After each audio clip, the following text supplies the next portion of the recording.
Along came Rosie. Express coming through! Sodor is a busy place full of engines who always want to work hard and do the right thing. But Sir Topham Hatt has this compulsion where he needs to buy like 4 engines every year. So, we're gonna see a new one introduced today. It all started one morning at Brendam Docks, where Henry was arriving into Brendam Docks. Salty had shunted a train for him. But a surprise was coming up that he wouldn't have expected.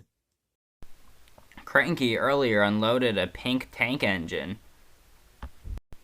She had 6 small wheels, a funnel, and 3 domes. Hello, my name's Rosie. I'm from America. Nice to meet you, Rosie. Hope you have fun on Sodor. I agree too, my hearty. It's a fun place here.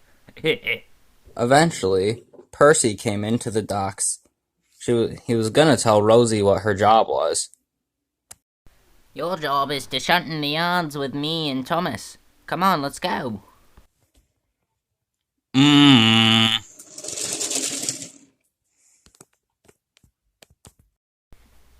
So this is where you'll be shunting for a while. I love it here. It's amazing, Rosie said. When Thomas arrived into the yards, he couldn't believe what he just saw. When Thomas saw Rosie, a stir of emotion slewed within him. Well, I never thought the Fat Controller would do this to me. Slowly but surely, Thomas puffed away. Thomas backed into Annie and Clarabelle. Oh, you must be the Thomas guy. But Thomas didn't say a word to Rosie as he skidded on the floor. Oh, okay. I guess he was just busy. Thomas, that was very rude. That's a new engine and you know that. Yeah, why would you just ignore her like that? How dare you? You disgrace us. Thomas just kept on going. Rosie had been proven to be an incredible shunter for the Sodor Island. She had also quickly gained the respect of her fellow peers at the yard. Keep up the good work, Molly. Hell, even Gordon was impressed with Rosie.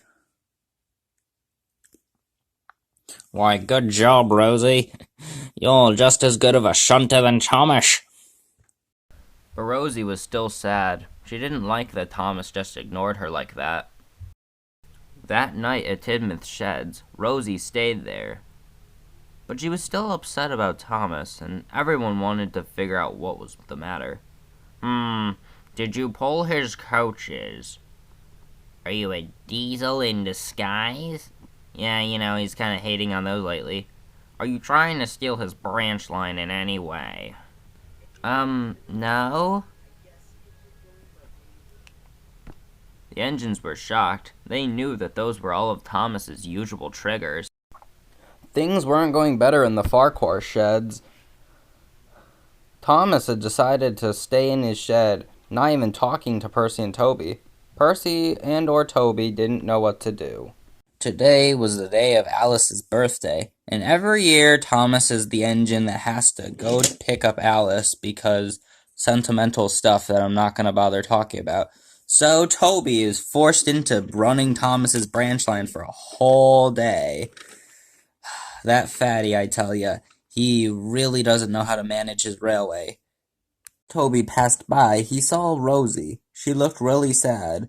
But Toby knew he didn't have to ask what she was sad about. Toby felt he had to do something. So, he decided to tell Rosie where Thomas was. Thanks, Toby. Bye. Go get him, you little girl. Oh boy, I can't wait to see Alice on her birthday. Later, Rosie came along. Thomas, I just wanted to know, what is your... Excuse me, but you may need to get a move on, Thomas. A storm's coming. To Alice's house. And Thomas had left.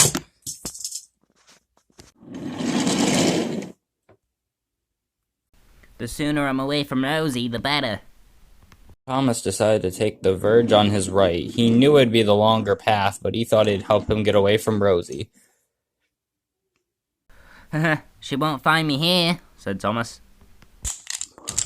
But as Thomas moved, he noticed something bad was happening. Uh-oh. Thomas got stuck under the rubble. Now I'm never gonna find Alice, said Thomas. It's me! Thomas knew Rosie was his only source of help. Rosie, could you help me, please?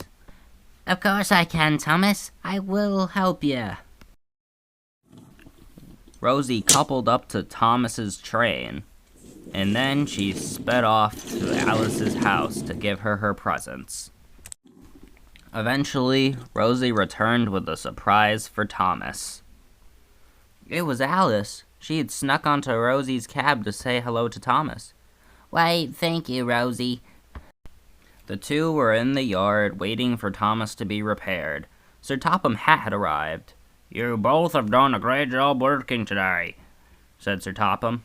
Thanks, sir, said Thomas, as he sped off. So, Thomas, can you tell me what your problem with me is now? Asked Rosie. Well, it's not to do with you exactly, Rosie. It's just the type of engine you are. Back when I worked on the mainland, I had been one of the best shunters around, and along with my brothers. However, when your class came into the picture, we all got scrapped for placement of you. Rosie understood clearly now. Well, Thomas, I have to say that, don't say anything. It's not your fault.